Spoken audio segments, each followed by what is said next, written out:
My name is Nicholas. I am 63 years old, and the Thanksgiving I am about to tell you about was supposed to be the first real family gathering I had attended in 4 years. My grandson Ethan, just 8 years old, was so excited he could barely sleep the night before. He kept asking me what his cousins would be like, whether they would want to play with him, whether they would like the new sweater I bought him for the occasion. I told him everything would be wonderful. I believed it too. But I had no idea that by the end of that night, I would be standing outside in the freezing cold, holding my shivering grandson, while my own son and his family sat inside eating turkey and laughing as if we did not exist. I lost my wife. I lost my daughter. I thought at least I still had my son. But that Thanksgiving night, I realized I had lost him too a long time ago. I just refused to see it. Before I continue, let me ask you something. Where are you watching from today? Drop your location in the comments. And if you have ever felt forgotten by the people who were supposed to love you most, hit that like button right now. Subscribe if you have not already, because this story is not just about betrayal. It is about how I learned to stand back up at 63 years old. Stay with me. Let me take you back a bit so you understand how I ended up in that situation. For 35 years, I worked as an electrician. It was hard work, the kind that leaves your hands rough and your back aching by the time you hit 50. I crawled through attics in the summer heat and worked in basements during winter storms. I did it 6 days a week, sometimes 7, because I had a family to feed and a future to build. My wife Margaret was an elementary school teacher. We met when I was 24, got married a year later, and started building our life together from nothing. We did not have much in the beginning. Our first apartment was so small, you could hear the neighbors arguing through the walls. But we were happy. We had each other, and that was enough. Then came our children. Derek was born first. He was a smart kid from the very beginning. Always reading, always asking questions, always wanting to know how things worked. I was proud of him in ways I could never fully express. 3 years later, Lily came along. She was different from Derek. Quieter, gentler, with a smile that could light up any room. Where Derek was ambitious, Lily was compassionate. Where Derek wanted to conquer the world, Lily wanted to help the people in it. Margaret and I raised them the best we could. We were not perfect parents, but we loved those kids with everything we had. Every Thanksgiving, every Christmas, every birthday was spent together around our little dining table. Margaret would cook for days, and the house would smell like cinnamon and roasted turkey. Those were the happiest years of my life. Derek went off to college and became a lawyer. I remember the day he graduated from law school. Margaret cried.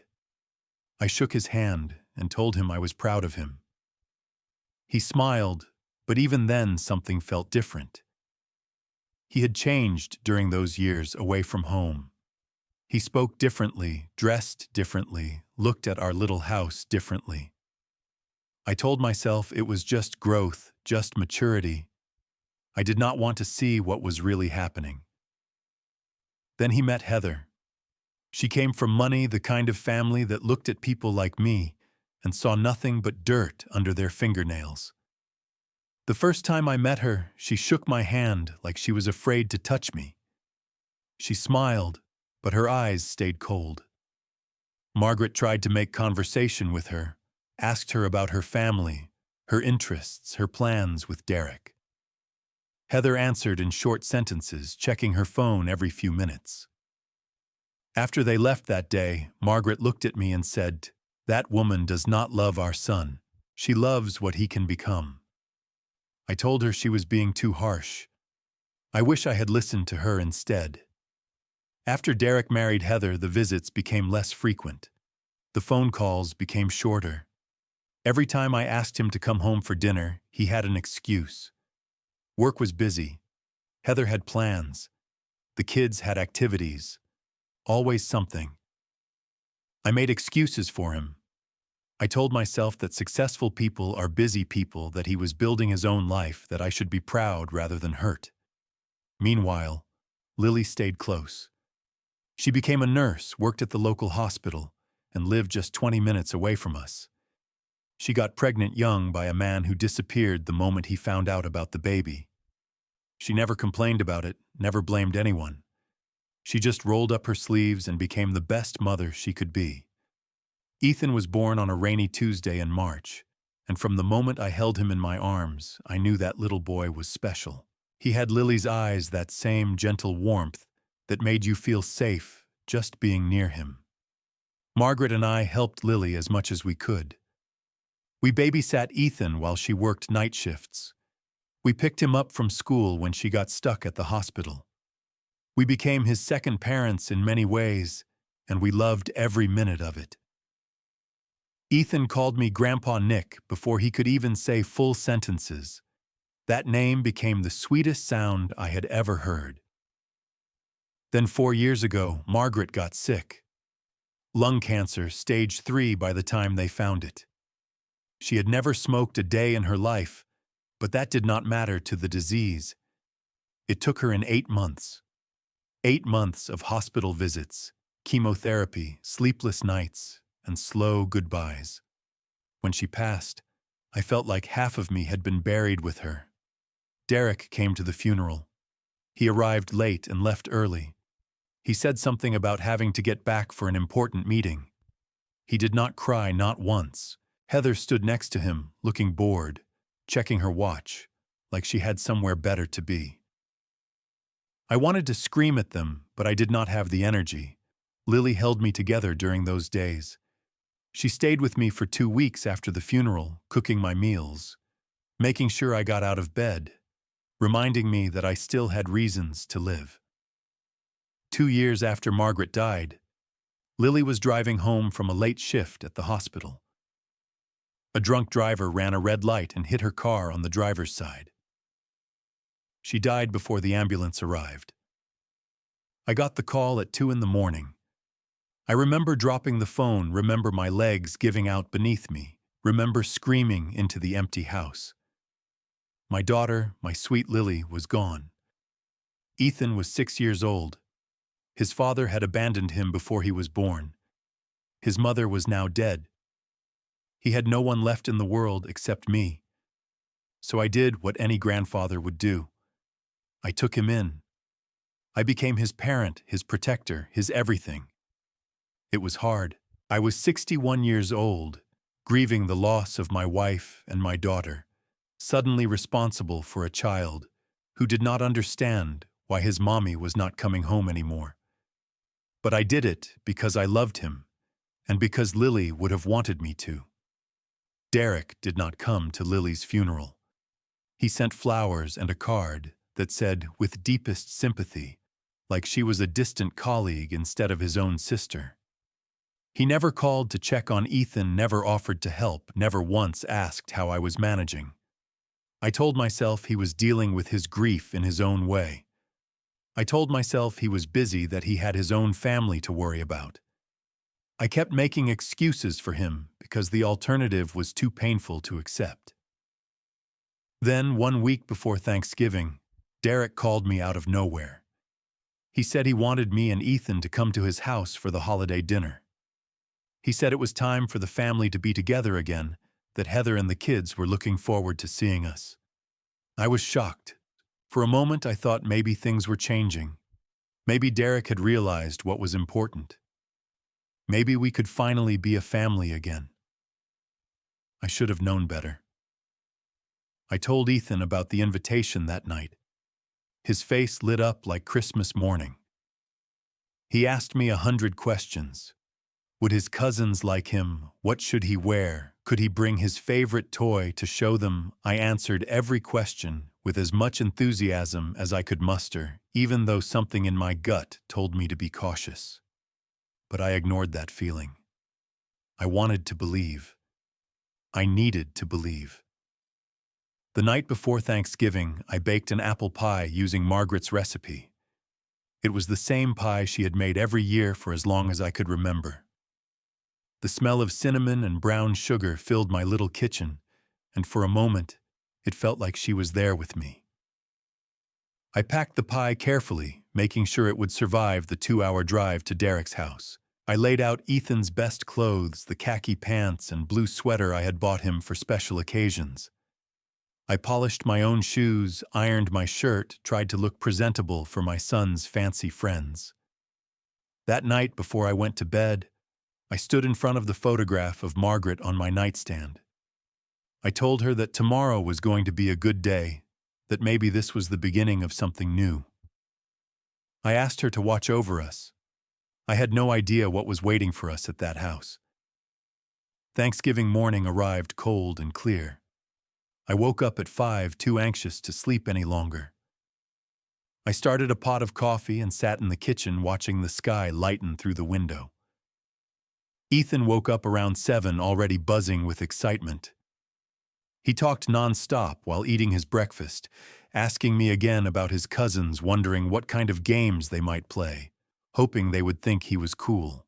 I dressed him carefully, combing his hair, straightening his sweater, telling him how handsome he looked. He grinned at me with that gap-toothed smile of his and said, "Grandpa, do you think they will like me?" I knelt down to his level and looked him in the eyes. "Ethan, anyone who does not like you is missing out on knowing the best kid in the world." He hugged me tight, and I held him there for a moment longer than necessary, trying to memorize the feeling. We loaded up the car around 9.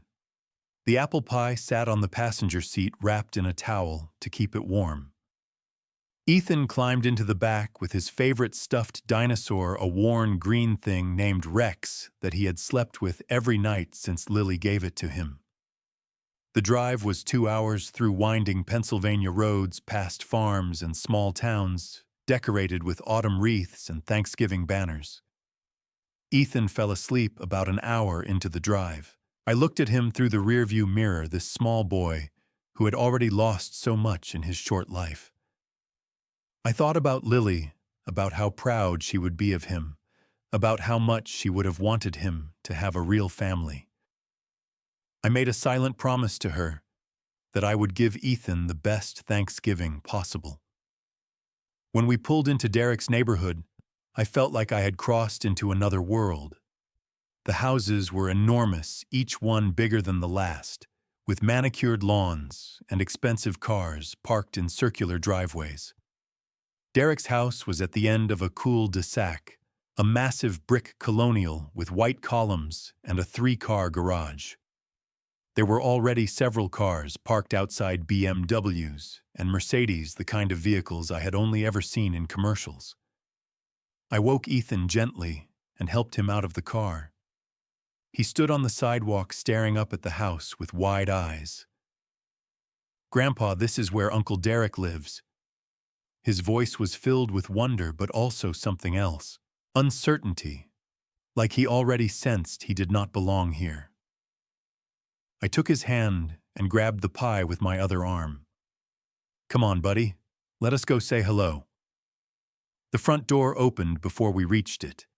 Heather stood there in a cream-colored dress that probably cost more than my monthly pension. She smiled, but it was the kind of smile you give to door-to-door salesmen, polite but distant. Her eyes moved from my face down to my shoes, then over to Ethan lingering on his old sneakers that I had tried to clean the night before, but still showed their wear. "Nicolas, you made it." Her voice was flat. "And this must be Ethan." "Hello, Heather." I held out the pie. "I brought Margaret's apple pie. Derek always loved it when he was growing up." She took the pie with 2 fingers like it might contaminate her. How thoughtful. She turned and walked inside without waiting for us, leaving us to follow. The interior of the house was even more impressive than the outside. High ceilings, marble floors, artwork on the walls that looked like it belonged in a museum. Everything was white or cream or gold, spotless and perfect, like no one actually lived there. Ethan gripped my hand tighter as we walked through the foyer. I could feel his nervousness matching my own. Derek appeared from what I assumed was his study, wearing a navy blue sweater that looked like it cost more than everything I was wearing combined. He walked toward us with his hand extended like I was a business client rather than his father. "Dad, glad you could come." We shook hands. No hug, no warmth, just a brief professional handshake. He glanced down at Ethan and gave a small nod. "Ethan." That was it. No hello, no how are you, no nice to finally see you. Just his name spoken like an afterthought. I cleared my throat. Derek, Ethan has been so excited to meet his cousins. He has been talking about it all week. Derek was already turning away. They are in the living room, Madison, Brandon, and Chloe. He gestured vaguely toward the back of the house. Go ahead. Ethan looked up at me, uncertainty clouding his features. I squeezed his hand and led him toward the living room. The three kids were sprawled across a massive sectional sofa, each staring at their own tablet or phone. Madison was 14 with perfectly straightened hair and an expression of practiced boredom. Brandon was 12, lanky and uninterested in anything beyond his screen. Chloe was 9, only a year older than Ethan, dressed in a pink dress that looked like it came from a magazine. "Hey kids," I said, trying to sound cheerful. "This is Ethan, your cousin." Madison looked up for exactly 1 second, assessed Ethan from head to toe, and looked back at her tablet. Brandon did not even glance our way. Only Chloe showed any interest, but it was not the friendly kind. "Why are you wearing that sweater?" she asked Ethan, wrinkling her nose. "It looks old." Ethan's face fell. I felt my heart crack a little. "It is his nice sweater," I said, keeping my voice steady. "He picked it out special for today." Chloe shrugged and went back to her phone. "It is still ugly." Ethan stepped back, pressing himself against my leg. I put my hand on his shoulder and guided him away from the living room, my jaw tight with the effort of not saying something I would regret. As we walked back toward the main area, I spotted the apple pie I had brought sitting on a counter in the corner of the kitchen, far from the main food spread. Not on the dessert table, not anywhere guests might see it. Just shoved aside like it was garbage. Dinner was announced around 4. The dining room was set up for at least 20 people with a long table covered in white linen, fine china, and crystal glasses. The other guests were Derek's colleagues and Heather's friends, people in expensive clothes making expensive small talk. Heather directed everyone to their seats like a general commanding troops. Nicolas and Ethan were placed at the very end of the table, as far from Derek and Heather as possible. No one sat near us. No one introduced themselves. We might as well have been invisible. Derek stood to give a toast. He thanked everyone for coming, talked about his success at the firm, praised Heather for putting together such a wonderful meal, mentioned their children's achievements in school and sports. He never once mentioned me, never mentioned Margaret, never mentioned Lily. When a guest asked him casually if he had any siblings, Derek smiled and said, "No, I am an only child." I heard the words but could not process them. My daughter, my Lily, erased as if she had never existed. I looked at Ethan and I saw that he had heard it too. His eyes were red, his lip trembling. "Grandpa," he whispered. "Why did Uncle Derek say that, 'Where is my mommy?'" I could not answer. I could not breathe. I leaned close to Ethan and told him quietly that we would talk about it later, that right now he should just try to eat something. But my hands were shaking and I could barely focus on the food in front of me. The dinner continued around us like nothing had happened. Guests laughed at jokes I did not hear. Heather made comments about the wine selection and the imported cheese. Derek talked about a big case he was working on, how it was going to make partner status a certainty. No one looked in our direction. About 20 minutes into the meal, I saw Brandon watching Ethan from across the table. There was something in his expression, a cruel amusement that made my stomach tighten. He whispered something to Madison, who smirked. Then casually, like it was an accident, Brandon reached across and pushed his water glass hard. It slid across the polished table and tipped directly into Ethan's lap. Ethan gasped as ice-cold water soaked through his pants and sweater. He jumped up from his chair, his face red with shock and embarrassment.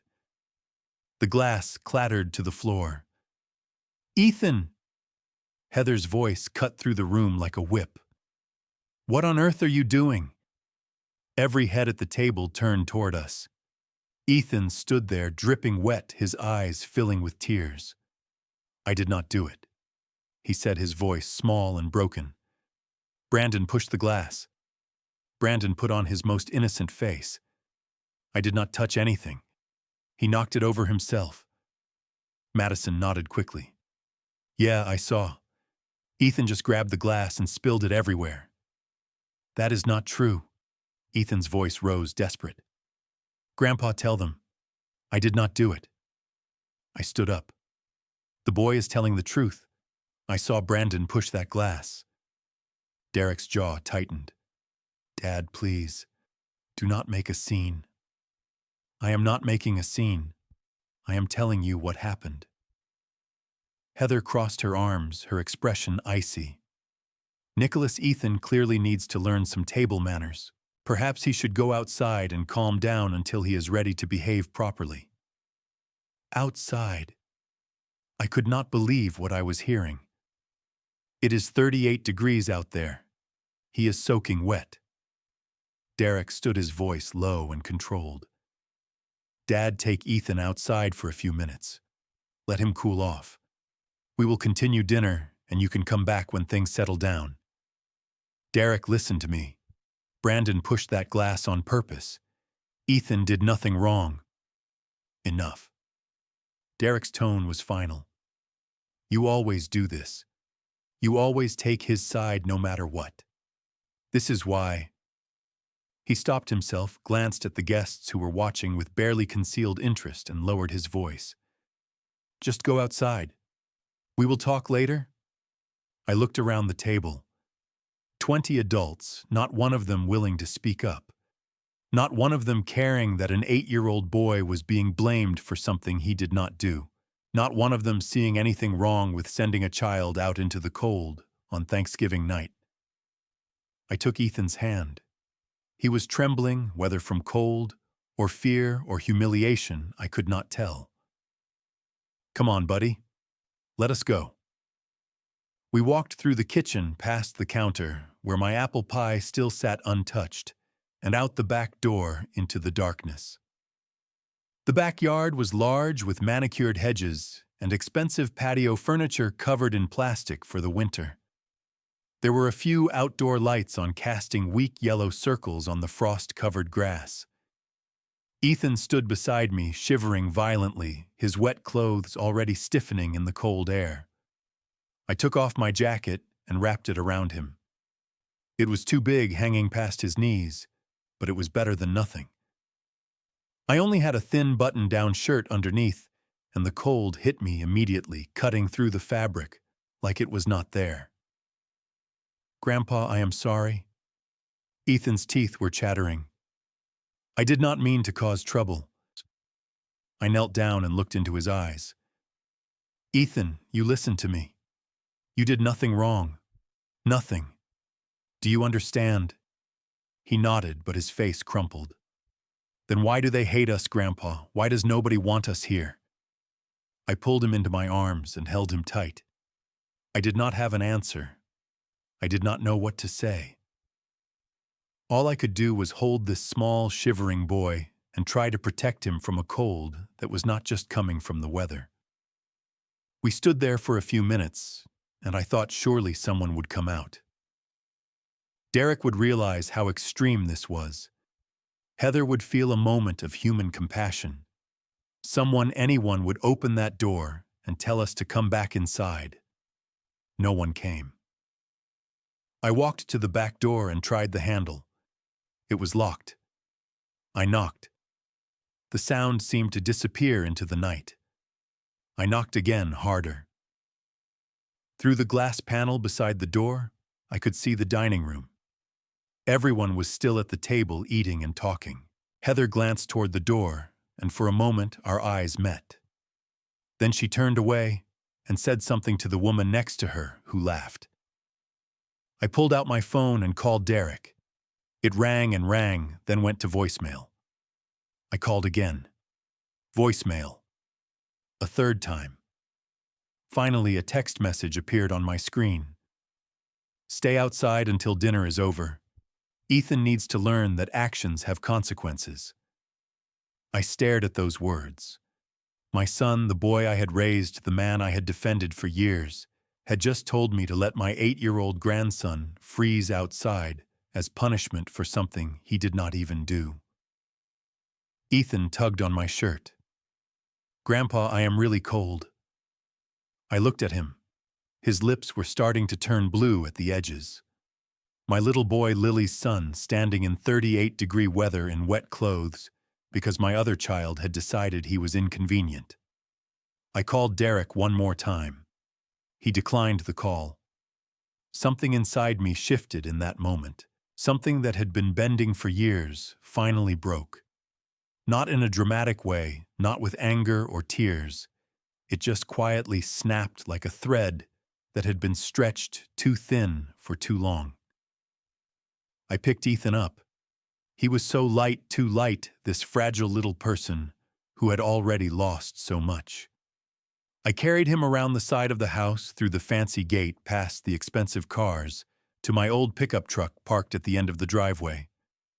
I opened the back door and set him on the seat, then grabbed the emergency blanket I always kept in the truck. I wrapped it around him, tucked it under his chin, made sure his feet were covered. Grandpa, are we leaving? Yes, buddy. We are going home. He was quiet for a moment. Then he said, Is Uncle Derek mad at us? I climbed into the driver's seat and started the engine, cranking the heat up as high as it would go. I looked at Derek's house through the windshield. Through the front windows, I could see people moving around, still enjoying their Thanksgiving dinner. The door never opened. No one came running out to stop us. No, Ethan. Uncle Derek is not mad at us. I put the truck in reverse and backed out of the driveway. He just forgot something important. Something I should have realized a long time ago. What did he forget, Grandpa? I pulled onto the road and headed toward the highway. In the rearview mirror, I could see Ethan's face, tired and confused, but no longer shivering under the warm blanket. He forgot what family means. We drove through the night back home, just the two of us. Ethan fell asleep before we hit the highway. I drove in silence, thinking about Margaret, thinking about Lily, thinking about all the years I had spent making excuses for a son who did not deserve them. By the time I pulled into our driveway, it was almost midnight. I carried Ethan inside, still wrapped in the blanket, and laid him in his bed. I sat beside him for a long time, watching him sleep, listening to his breathing. I am sorry, Lily, I whispered into the darkness. I'm sorry I let him down tonight. But I promise you I will never let it happen again.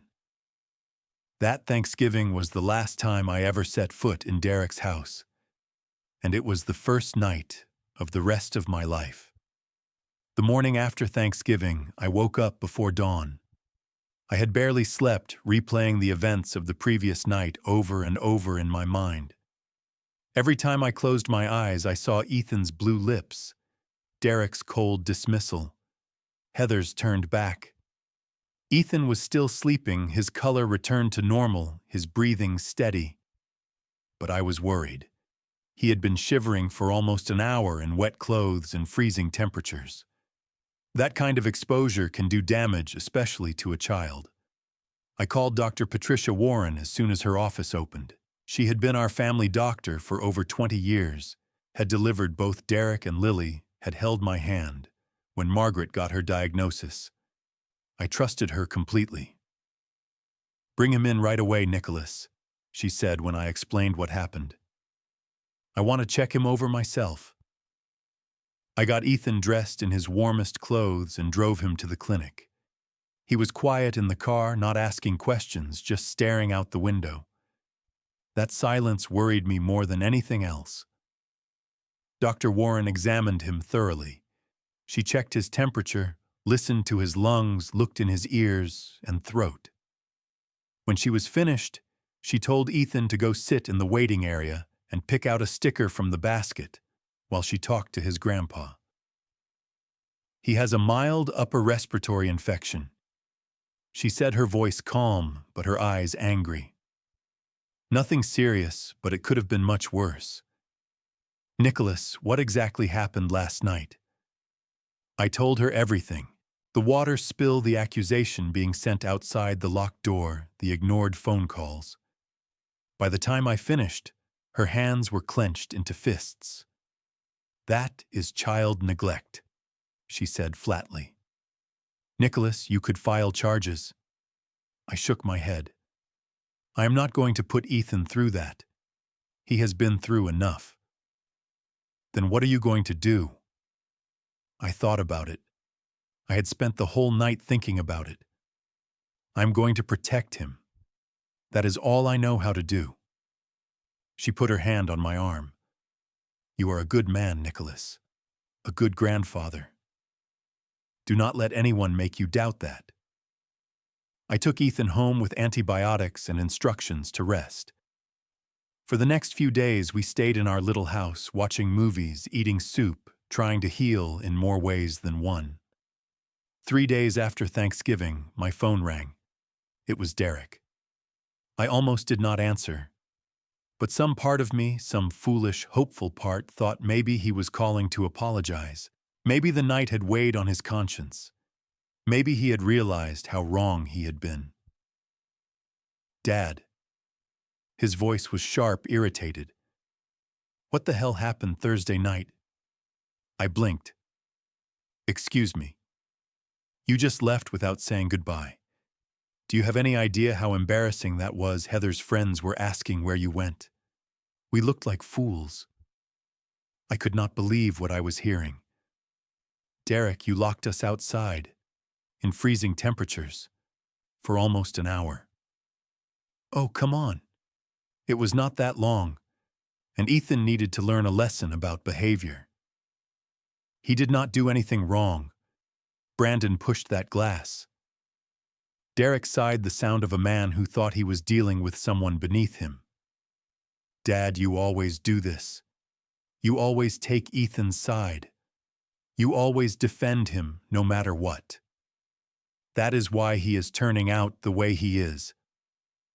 "The way he is 8 years old, Derek. He is a sweet, kind, loving kid who just lost his mother 2 years ago. What way is he supposed to be turning out? He needs discipline, structure, not a grandfather who spoils him and makes excuses for everything." Something cold settled in my chest. Is that what you think I am doing? Making excuses? Yes. Frankly, yes. And Heather agrees. She thinks maybe it would be better if you and Ethan did not come to family events for a while, until he learns to behave. I was silent for a long moment. When I spoke again, my voice was steady, steadier than I felt. "Derek, do you know what happened when Ethan's lips started turning blue last night? Do you know how scared he was when no one would open that door? Do you know that he asked me if his mother in heaven was disappointed in him?" Silence on the other end.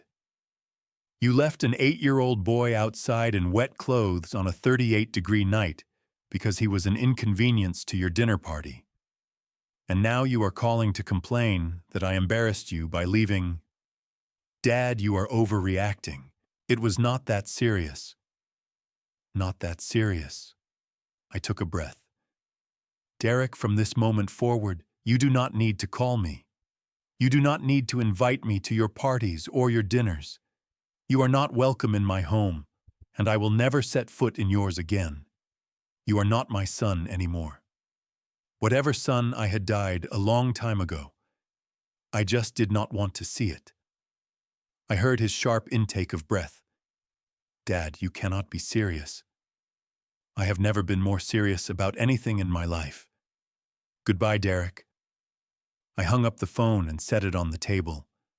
My hands were shaking, but somewhere beneath the shaking, beneath the grief and the anger, I felt something I had not felt in years. Freedom. The next week I had coffee with my old friend Walter. We had known each other since our 20s, worked on construction sites together, before I became an electrician and he went into plumbing. He was part of the local Veterans Association, and I knew some of Derek's colleagues were members too. Walter listened to my story without interrupting. When I finished, his face was red with anger.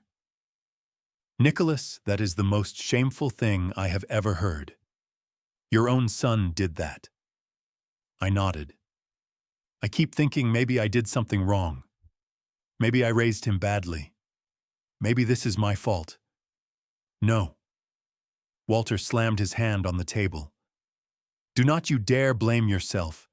Some people just turn out rotten no matter how good their raising was. That is not on you. He told a few people. Those people told others.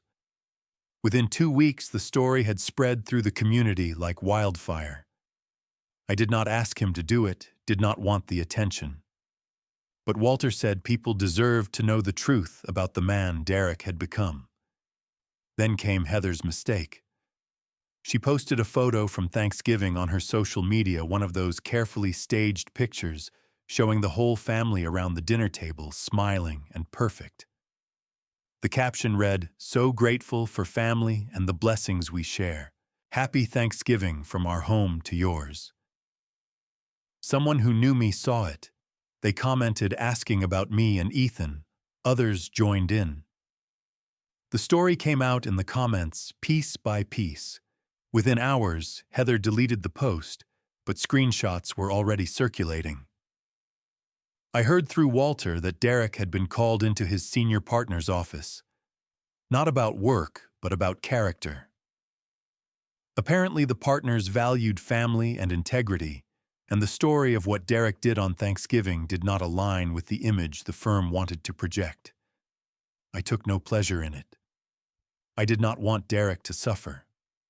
I just wanted him to understand. But I knew by then that some lessons cannot be taught. They can only be learned through consequences. 2 weeks after Thanksgiving, I was in the kitchen making dinner when I heard a car pull into the driveway. Through the window, I saw Derek's silver BMW. My stomach tightened. Ethan was in the living room doing a puzzle. "Stay here, buddy," I told him. "I will be right back." I stepped out onto the front porch before Derek could ring the bell. I did not want Ethan to hear whatever was about to happen. Derek got out of the car carrying a bouquet of flowers and a white bakery box. His expression was different than I had ever seen it, tight and uncomfortable, like a man forced to do something unpleasant. He walked up the path and stopped at the bottom of the porch steps. "Dad." He held up the flowers. "Can we talk?" I crossed my arms. "Talk about what?" "About Thanksgiving. About everything." He shifted his weight. "Heather and I have been discussing it. We want to make things right." "Make things right how?" "We want you and Ethan to come to Christmas dinner. We will introduce you properly to everyone, give Ethan a chance to connect with his cousins. We can start fresh." I looked at the flowers in his hand, the expensive arrangement that probably cost more than my weekly groceries. I looked at the bakery box, the kind of gesture that looked good but meant nothing. "Derek, let me ask you something. Why are you here?"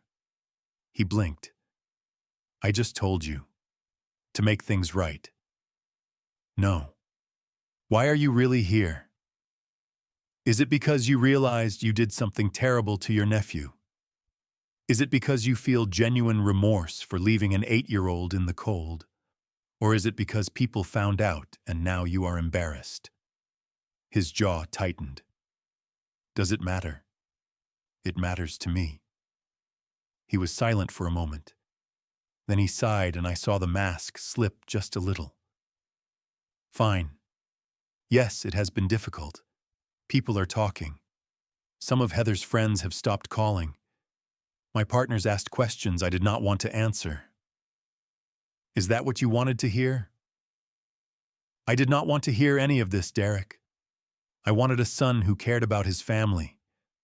I wanted you to love Ethan because he is your nephew, because Lily was your sister, because that is what family does. I did not want apologies forced by social pressure. I am trying here, Dad. His voice rose. What do you want from me? I want you to tell me why you said you were an only child at that dinner. I want you to tell me why you erased Lily like she never existed. He looked away. His jaw worked silently. When he finally spoke, his voice was bitter. Because it was easier. Because every time someone asks about family, I do not want to explain about my sister who got pregnant by some deadbeat, who worked herself to death at a job that barely paid the bills, who left behind a kid that I am somehow supposed to feel responsible for. I built a life, Dad. I built something successful, and I did not want that life complicated by what? My voice was quiet. By your family, by the people who loved you. You do not understand. He shook his head. You never understood. You and Mom always favored Lily. She was the good one, the caring one, the one who stayed close. I was just the successful one, the one who left the one you were proud of, but never really knew. I stared at him. 30 years of raising this boy, and I had never heard him say anything like this. Derek, your mother and I loved you both the same. We supported your education, celebrated your successes, defended you to everyone who questioned your choices. We thought you knew that. Well, I did not. His voice cracked slightly. I never felt it. All I ever felt was that Lily was your favorite, and I was just the son who was supposed to make you proud. I took a deep breath. This was a wound I had not known existed, a hurt that had festered for decades. And maybe, just maybe, I bore some responsibility for it. But then I thought about Ethan shivering in the dark, about Lily erased from existence at a dinner table, about Margaret's pie shoved in a corner like garbage. Derek, I am sorry if you ever felt that way. Truly. But whatever you felt growing up, it does not excuse what you did to Ethan. He is a child. He lost his mother. He has no one except me. And you punished him for existing. I was not trying to punish him. You were just embarrassed by him, by us. We do not fit into your perfect life, so you wanted us invisible. He did not deny it. He just stood there holding his flowers and his bakery box, looking like a man who had run out of arguments. Derek, I cannot tell you how to live your life, but I can tell you this. You are not welcome in our lives right now. Not because I do not love you, but because I cannot trust you. Trust has to be earned, and you have a long way to go before you earn it back. If you ever genuinely change, if you ever truly understand what you did wrong, then maybe we can talk.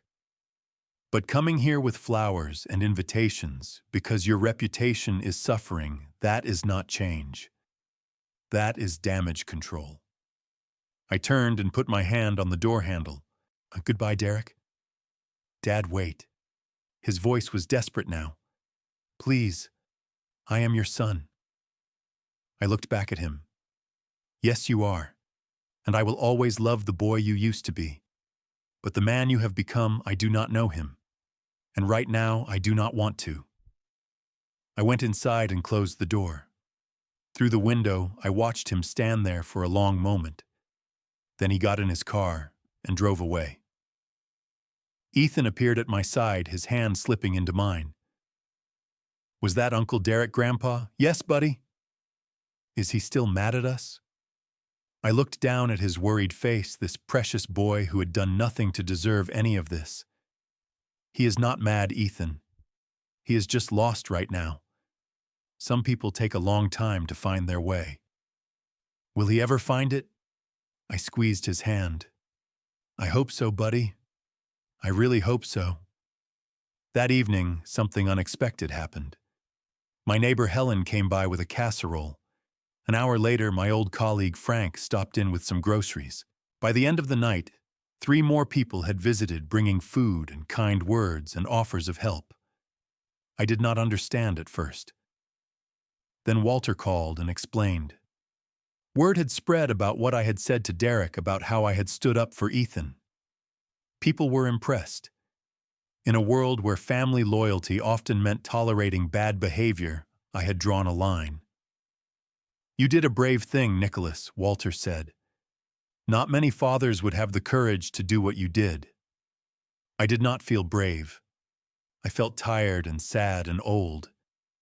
But as I watched Ethan play with some toys that Frank had brought, I realized that courage is not about feeling strong. It is about doing the right thing even when you feel weak. That night, Ethan hugged me before bed and said, Grandpa, thank you for taking care of me. I kissed his forehead. Always, buddy. Always. The weeks after that confrontation with Derek were strange. Time moved differently, slower in some ways, faster in others.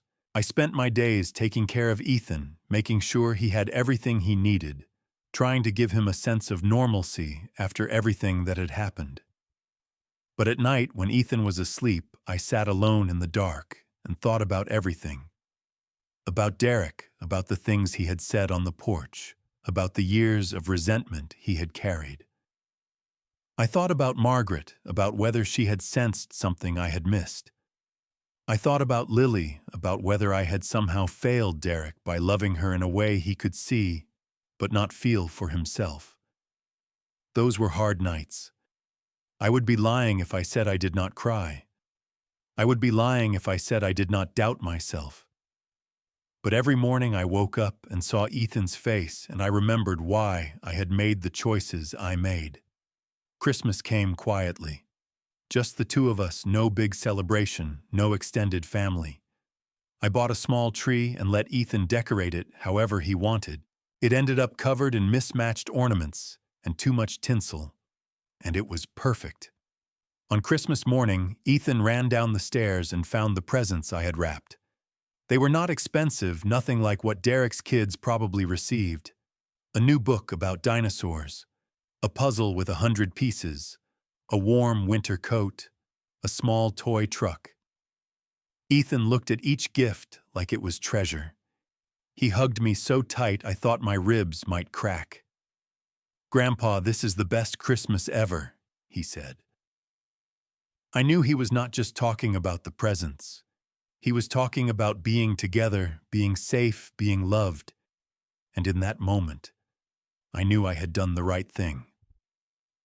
After the holidays, Ethan went back to school with a new confidence I had not seen before. He came home one day talking about a boy named Marcus who sat next to him in class. Marcus lived with his grandparents too, his parents having passed away in an accident when he was very young. The 2 boys connected immediately, bonded by their similar circumstances. Within a few weeks, Marcus was a regular presence in our home. He and Ethan would play together for hours, building forts out of blankets, racing toy cars across the kitchen floor, making up elaborate stories about adventurers and dragons. Marcus's grandfather, a man named Arthur, became a friend of mine. We would sit on the porch while the boys played drinking coffee and talking about the strange second act of life we had both found ourselves in. It is not what I expected raising a grandchild at this age, Arthur said one afternoon, but I would not trade it for anything. I nodded. Neither would I. Around February, I decided I needed something more to fill my days. Ethan was in school most of the time, and while I enjoyed the quiet, I also felt restless. I had worked my whole life. Retirement did not suit me. I reached out to the local vocational school and offered to teach basic electrical work to young people looking for trades. They accepted immediately. Apparently, good electricians willing to share their knowledge were rare. I started teaching 2 days a week. The students were mostly kids in their late teens and early 20s, many from tough backgrounds, many with few opportunities ahead of them. They reminded me of myself at that age, hungry and determined, willing to work hard for a chance. Teaching gave me purpose again. I was not just waiting around anymore, not just existing. I was contributing, passing on skills that had fed my family for 3 decades. When a student's eyes lit up because they finally understood how a circuit worked, I felt a satisfaction I had not experienced in years. One evening in early March, I got a text message from a number I did not recognize at first. Then I saw the area code and realized it was Derek. "Heather and I are separating. Thought you should know." I stared at the message for a long time. I did not know what to feel. Some part of me was sad for Derek for whatever pain had led to this. Another part wondered if Heather's departure was related to everything that had happened, to the social consequences of Thanksgiving. I did not respond. Not because I was being cruel, but because I genuinely did not know what to say. Derek had not apologized. He had not asked for anything. He had just informed me like a status update, and I did not know what he expected in return. Weeks passed. I did not hear from Derek again. One Saturday afternoon, Ethan and I were at the park near our house. He was playing on the swings while I sat on a bench watching. The sun was warm, the first truly spring day of the year, and I found myself thinking about how far we had come since Thanksgiving. Ethan ran over to me, breathless and smiling. "Grandpa, can I ask you something?" "Of course, buddy." He sat down next to me on the bench, his legs swinging. "Does Uncle Derek hate me?" I had known this question would come eventually. I had been preparing for it, but now that it was here, I still did not feel ready. "No, Ethan. I do not think he hates you." "Then why did he do those things? Why did he leave us outside in the cold?" I put my arm around him. Sometimes grown-ups get confused about what is important. They chase things like money and status and what other people think, and they forget about the things that really matter. Your Uncle Derek got very confused. He made bad choices. But those choices were not about you. They were about him and his own problems. Ethan thought about this. Will he ever get unconfused? I hope so. Some people do. Some people learn and grow and become better. I hope your Uncle Derek is one of those people. But whether he does or not, you and I will be okay. We have each other, and we have good friends, and we have a home full of love. That is more than a lot of people have. Ethan leaned into me. I love you, Grandpa. I love you too, buddy. More than anything in this world. We sat there together until the sun started to set. Then we walked home hand in hand to the little house that had become our sanctuary. I learned something important in the months after that Thanksgiving. I learned that family is not just about blood. It is about who shows up, who cares, who stands by you when things are hard. My neighbors who brought casseroles, my friend Walter who spread the truth, Arthur and Marcus who became part of our lives, the students I taught who looked at me with respect, these were my family now. Not because we shared DNA, but because we shared love. I also learned that forgiveness is not something you give to others for their sake. It is something you give to yourself. I do not know if I will ever fully forgive Derek for what he did to Ethan that night. But I have let go of the anger. I have released the need for him to apologize. the need for him to understand the need for him to be different than he is. I cannot control who he becomes. I can only control who I am. And who am I? I am a 63-year-old man who has lost his wife and his daughter, who has been betrayed by his son, who has every reason to be bitter and broken. But I am not bitter. I am not broken. I am Grandpa Nick, the man who makes the best apple pie in Pennsylvania, who teaches young people a trade, who reads bedtime stories about dinosaurs, who shows up every single day for the little boy who needs him. That is enough. That is more than enough. If you have made it this far in my story, I want to thank you. I want to thank you for listening, for caring, for taking the time to hear about an old man and his grandson. I know there are people watching this who have been through similar things, who have felt the sting of betrayal from the people who were supposed to love them most. If that is you, I want you to know something. You are not alone. You are not crazy. You deserve better. And you have the power to build a life filled with people who appreciate you, even if the people who should have appreciated you never did.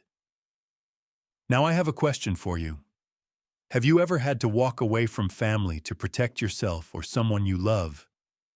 Have you ever had to draw a line that you thought you would never have to draw? Share your story in the comments. You might be surprised how many people understand exactly what you went through. And if this story touched you, please hit that like button. Subscribe to the channel so you do not miss the next story. Share this video with someone who might need to hear it. You never know whose day you might change, whose heart you might heal just by passing along a story that resonates. Thank you for being here. Thank you for your time. Thank you for your kindness. From my little house in Pennsylvania, from me and Ethan, and our mismatched Christmas tree, and our apple pie, and our life that is simple but full, I wish you peace. I wish you love.